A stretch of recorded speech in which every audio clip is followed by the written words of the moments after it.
દસના વિદ્યાર્થી મિત્રો આજના આ વિડીયોમાં ધોરણ 10 વિષય વિજ્ઞાન છે જે તમારી ગાલા અસાઇનમેન્ટ બુક 2026 છે તેમાં મિત્રો પ્રશ્નપત્ર 4નું વિભાગ એનું સંપૂર્ણ સોલ્યુશન આજના આ વિડીયોમાં આપણે જવાબો સાથે જોવાના છે। તો પ્લીઝ આ વિડીયોને એક લાઇક કરજો, ચેનલને સબસ્ક્રાઈબ પણ તમે જરૂરથી કરી લેજો। આપણે અહીં વિડીયોને સ્ટાર્ટ કરીએ છીએ। તો સૌપ્રથમ આપણને અહીં વિકલ્પો આપેલા છે, તો વિકલ્પો જોઈએ તો એમાં છે કે ઇથેનના અણુમાં કેટલા સહસંયોજક બંધ હોય છે, તો કેટલા હોય 7 જેટલા જે સંયોજક બંધ હોય છે, બરાબર, ઇથેનની અંદર।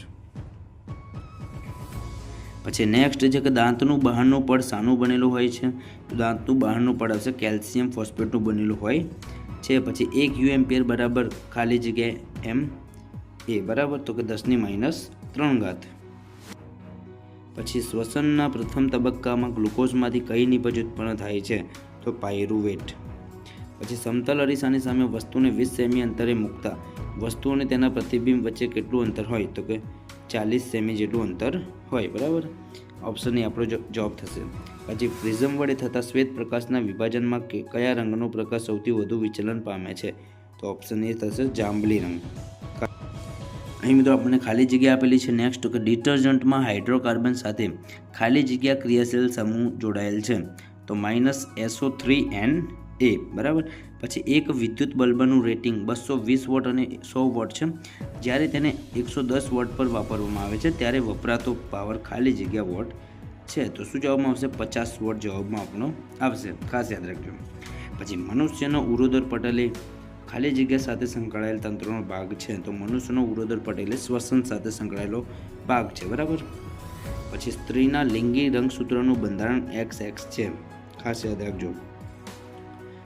પછી કાચનો નિરપેક્ષ વક્રી ભવનાંક 1.5 છે, ઓકે। પછી એલ્યુમિનિયમ ઓક્સાઇડ એ ખાલી જગ્યા પ્રકારનો ઓક્સાઇડ છે, ઉભયગુણી ઓક્સાઇડ આવશે।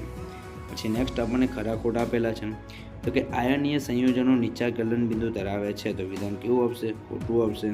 પછી મનુષ્યમાં નર જાતિની સંતતિનું નિર્ધારણ પિતાના જે વાય રંગસૂત્ર દ્વારા થાય છે, તો વિધાન સાચું આવશે। પછી લઘુ દ્રષ્ટિની ખામી ધરાવતી જે વ્યક્તિ છે એની આંખમાં નેત્ર પટલના પાછળના ભાગના વસ્તુનું પ્રતિબિંબ રચાય છે, તો વિધાન ખોટું છે, ખાસ યાદ રાખજો, બરાબર। પછી 16 નંબર છે કે Na2CO3 ક્ષાર છે છતાં તેનું જલીય દ્રાવણ બેઝિક પ્રકૃતિ ધરાવે છે, તો આ વિધાન કેવું છે? સાચું આવશે, બરાબર, ખાસ યાદ રાખજો। પછી માંગ્યા મુજબ જવાબ લખો। વનસ્પતિમાં ઉત્પન્ન થતા વૃદ્ધિ અવરોધક અંતઃસ્ત્રાવનું નામ જણાવો, તો એસ્બેસિક એસિડ, બરાબર। પછી મનુષ્યમાં કાનની બૂટ વિશેની 2 અભિવ્યક્તિ જોડાયેલી બૂટ અને મુક્ત બૂટ પૈકી કઈ પ્રભાવી અને કઈ પ્રચ્છન્ન છે, તો પ્રભાવી આવશે મુક્ત બૂટ અને પ્રચ્છન્ન આવશે જોડાયેલી બૂટ, બરાબર, આ રીતે જવાબ આવશે। પછી દ્રષ્ટિનું લઘુત્તમ અંતર કોને કહે છે, તો કે જે ઓછામાં ઓછા અંતરે વસ્તુને આંખ વડે સ્પષ્ટ જોઈ શકાય તેને જે દ્રષ્ટિની લઘુત્તમ અંતર કહેવાય। પછી વ્યાખ્યા આપો। વિદ્યુત સ્થિતિમાનનો તફાવત, તો કે અનંત અંતરેથી એકમ ધન વિદ્યુત ભારને વિદ્યુત ક્ષેત્રના કોઈ બિંદુ સુધી લાવવા માટે કરવા પડતા કાર્યને વિદ્યુત સ્થિતિમાનનો તફાવત કહે છે। મોસ્ટ ટાઈમ બી છે, ખાસ યાદ રાખજો, તૈયાર પણ તમે બોર્ડ એક્ઝામ માટે કરી લેજો, બરાબર। પછી જોડકા જોડો, એમાં છે કે સાઇટોકાઇનિન, તો ઓપ્શન જે બી છે એ આપણું જે સાચું જોડકું થશે, કોષ વિભાજન પ્રેરે છે। પછી એબ્સેસિક એસિડ, તો કે પર્ણ કરમાઈ જાય।